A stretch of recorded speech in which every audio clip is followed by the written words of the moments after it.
Of course, all eyes on Indiana this week, and it's not just because of basketball, folks. Indiana Governor Mike Pence is defending the new state law that's getting widespread criticism over concerns that it could foster discrimination against gays and lesbians. Now, the measure Pence signed into law last week prohibits state laws that, quote, substantially burden a person's ability to follow his or her religious belief. The definition of person includes businesses, institutions, and associations. Now, when asked whether this law would allow discrimination against gay and lesbian patrons, Pence stated, quote, "This is not about discrimination. This is about empowering people to confront government overreach." Now, the move has already caused one company, Angie's List, to rethink its planned expansion into Indianapolis. The expansion would have brought over 1,000 new jobs to the area, but Angie's List CEO and founder Bill Ostieri says that the development was on hold, quote, until we fully understand the implications of the Freedom Restoration Act on our employees. Now, the Indianapolis-based NCAA may move their future events from the state as well. The semifinals are being held in the capital city this week. Of course, speaking of basketball, NCAA tourney, the stage is now set with an almost perfect quartet of players.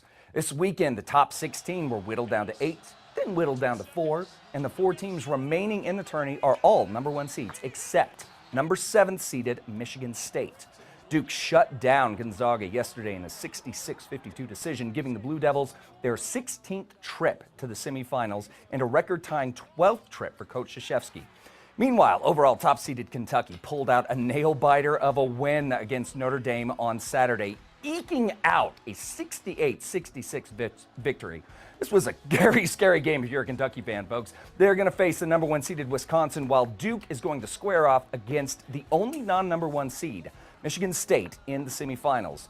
Championships will be held April 4th and 6th in Indianapolis. All right, well, if your eyes weren't glued to the games, hopefully they are glued to the road, at least when you're driving. And now, new technology may just make your nighttime driving a little easier. Check this out. Very cool development here. Engineers at General Motors are developing smart headlights that will beam your headlights precisely where you're looking. The system consists of one infrared camera, which is mounted to the dashboard.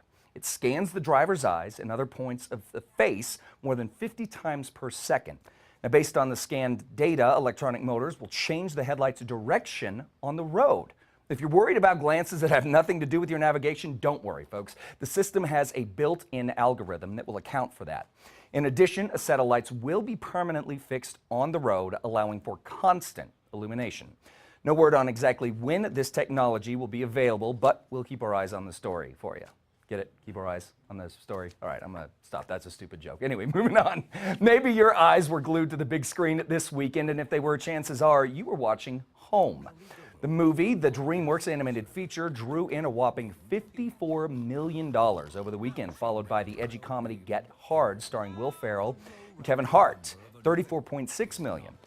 Now, Home features a very diverse cast, starring Rihanna, Jim Parsons, Jennifer Lopez, and my favorite, Steve Martin.